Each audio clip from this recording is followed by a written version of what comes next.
क्या श्री कृष्ण के पुत्र ने ही कर दिया उनके वंश का अंत? क्या हुआ जब कृष्ण का पुत्र ही बना उनकी मृत्यु का कारण? कैसे एक पुत्र बना अपने पिता और पूरे वंश की मृत्यु का कारण?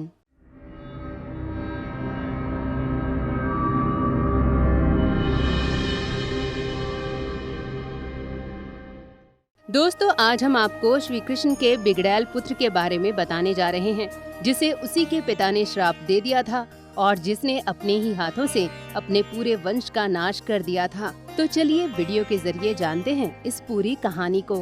दोस्तों, ये तो हम सभी जानते हैं कि भगवान श्री कृष्ण की कई रानियां थीं, पर उनमें से एक रानी ऐसी थी जिनके साथ भगवान श्री कृष्ण के 2 पुत्र भी हुए थे, जिसमें से बड़े बेटे का नाम सांब था और छोटे का नाम चारुभान था। कहा जाता है कि श्री कृष्ण का बड़ा बेटा बहुत ही बिगड़ैल किस्म का था। उसके इस व्यवहार के कारण श्री कृष्ण ने उसे श्राप भी दे दिया था। श्राप क्यों दिया था, इसकी कहानी मैं आपको बताती हूँ। दोस्तों, कहते हैं कि कृष्ण का पुत्र बहुत ही सुंदर था और उसे इसी बात का बहुत ज्यादा घमंड था। एक बार ऐसा हुआ कि सांब ने श्री कृष्ण की रानियों के साथ छल किया तो रानियों ने उसकी शिकायत कृष्णा से कर दी। ये सुनकर श्री कृष्ण को इतना गुस्सा आया कि उन्होंने अपने बेटे को कोढ़ी हो जाने का श्राप दे दिया। तब एक महर्षि आए जिनका नाम कटक था। उन्होंने ही सांब को कोढ़ से मुक्त होने का उपाय बताते हुए कहा कि सूर्य देव की उपासना करो। इसके बाद सांब ने चंद्रभागा नदी के किनारे मित्रवन में सूर्य देव का एक मंदिर बनवाया और 12 सालों तक सूर्य देव की कड़ी तपस्या की। दोस्तों, सूर्य देव सांब की तपस्या से प्रसन्न हो गए और बोले कि उसे कोढ़ से मुक्ति पाने के लिए चंद्रभागा नदी में स्नान करना होगा। अब ये तो कहानी हुई सांब के श्राप को लेकर, जो कि श्री कृष्ण ने दिया था। अब जानते हैं कि किस तरह से सांब अपने व्यवहार के कारण अपने ही वंश के नाश का कारण बना।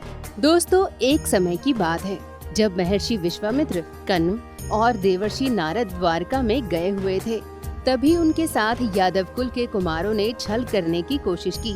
बिगड़ैल कुमार सांब यानी कि श्री कृष्ण के बड़े पुत्र को स्त्री के वेश में उनके पास लेकर गए और मुनियों से पूछने लगे कि ये स्त्री अमित तेजस्वी बबरू की पत्नी है, ये पुत्र को जन्म देना चाहती है, तो आप सोचकर बताएं कि इसके गर्भ से क्या होगा। जब उन्हें पता चला कि यादव कुमारों ने उनके साथ धोखा किया है, तब उन्हें भयंकर गुस्सा आया। तेज गुस्से के कारण उनकी आंखें लाल हो गईं। फिर उन्होंने तेज आवाज में कहा कि दुष्ट यादव कुमारों, तुम्हें छल करने का बहुत शौक है ना। हम तुम्हें बताते हैं कि भगवान कृष्ण का ये पुत्र सांब एक भयंकर लोहे का मूसल पैदा करेगा, जो आने वाले समय में यादव वंश के विनाश का कारण बनेगा। बलराम और कृष्ण के अलावा तुम्हारे पूरे कुल को नष्ट कर देगा।